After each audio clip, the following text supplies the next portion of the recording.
Dans cette vidéo, nous allons préparer l'aiguillage. Nous commencerons par régler votre posage à aiguiller et ferons un peu de théorie pour mieux appréhender l'opération. Comme expliqué plus tôt, le posage à aiguiller permet de sécuriser la pierre de centre lors du chassage des aiguilles. Ajustons la hauteur de l'appui-pierre pour votre mouvement. Nous pourrons voir sa position par ce trou sur le flanc du posage.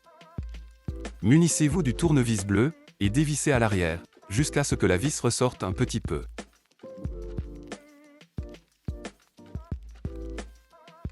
Placez maintenant le mouvement sur le posage. Tout en maintenant le tout d'une main, vissez jusqu'à ce que vous voyez l'appui-pierre s'approcher du mouvement.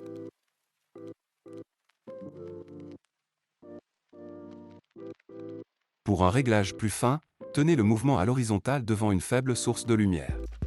Vissez ensuite l'appui-pierre jusqu'à ce que le mouvement décolle légèrement du posage, puis revenez doucement en arrière. L'objectif est de s'arrêter au plus près du moment où le mouvement touche le posage. Votre appui-pierre est à présent réglé à la hauteur idéale. Méfiez-vous toujours de la stabilité du mouvement sur ce posage, il n'est pas verrouillé. Parlons maintenant de l'aiguillage et des précautions à prendre. Tout d'abord, les aiguilles. Une aiguille est un composant très délicat et facilement endommageable. Gardez ça à l'esprit durant tout le processus. Elle est composée d'une planche et d'un tube. Celui-ci vous indique le bon sens de chassage. Il doit être vers le bas. Pour les manipuler, voici quelques conseils. Saisissez-les par leur planche comme ceci, toujours en pensant à appliquer le moins de force possible. Si vous n'êtes pas assez à l'aise avec vos bruxelles, vous pouvez utiliser un petit morceau de rodico comme ceci. Si vous n'arrivez pas à les retourner, laissez-les tomber jusqu'à qu'elles soient dans le bon sens. Parlons maintenant de l'aiguillage. L'aiguillage consiste à chasser les aiguilles sur leurs axes respectifs. La roue des heures pour l'aiguille des heures, la chaussée pour celle des minutes et le pivot de seconde pour la petite seconde. Il y a 3 paramètres à prendre en compte. La profondeur de chassage, le parallélisme et l'indexage des aiguilles. Pour la profondeur, notez simplement que la planche des aiguilles doit se trouver à fleur du sommet de leurs axes respectifs. Pour le chassage des aiguilles d'heure et de minutes, vous devrez utiliser l'outil dédié. L'embout bleu est parfaitement adapté à vos aiguilles.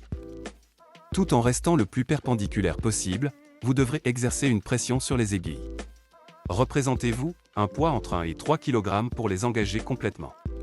Pour la petite seconde, c'est le même principe, mais avec la cheville de bois. Vous devrez suffisamment la chasser pour qu'elle n'interfère pas avec celle des heures.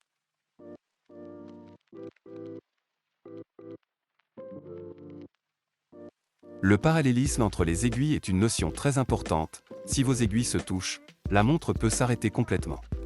Lors du chassage des aiguilles, vous devrez ajuster leur inclinaison individuellement. Pour ça, il existe 2 méthodes. La première consiste à ajuster l'inclinaison lors du chassage avec l'outil dédié. Ici, le mouvement est exagéré pour l'exemple. Notez que cette méthode n'est pas applicable pour l'aiguille des secondes.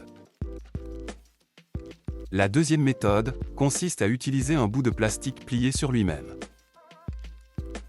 Il vous permettra de passer sous une aiguille et de la contraindre prudemment. Il faudra y aller très progressivement pour trouver la zone de plasticité et ne pas trop la plier. Le troisième et dernier paramètre, c'est l'indexage des aiguilles d'heure et de minutes.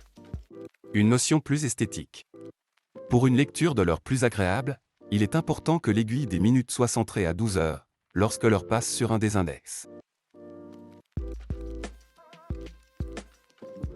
Pour éviter une mauvaise configuration, il vous faudra chasser l'aiguille des minutes précisément superposée à celle des heures.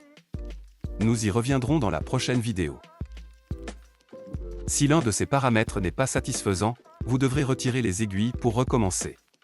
Une vidéo dédiée vous guidera le cas échéant. Vous êtes désormais prêt à commencer l'aiguillage. Passez à la prochaine vidéo.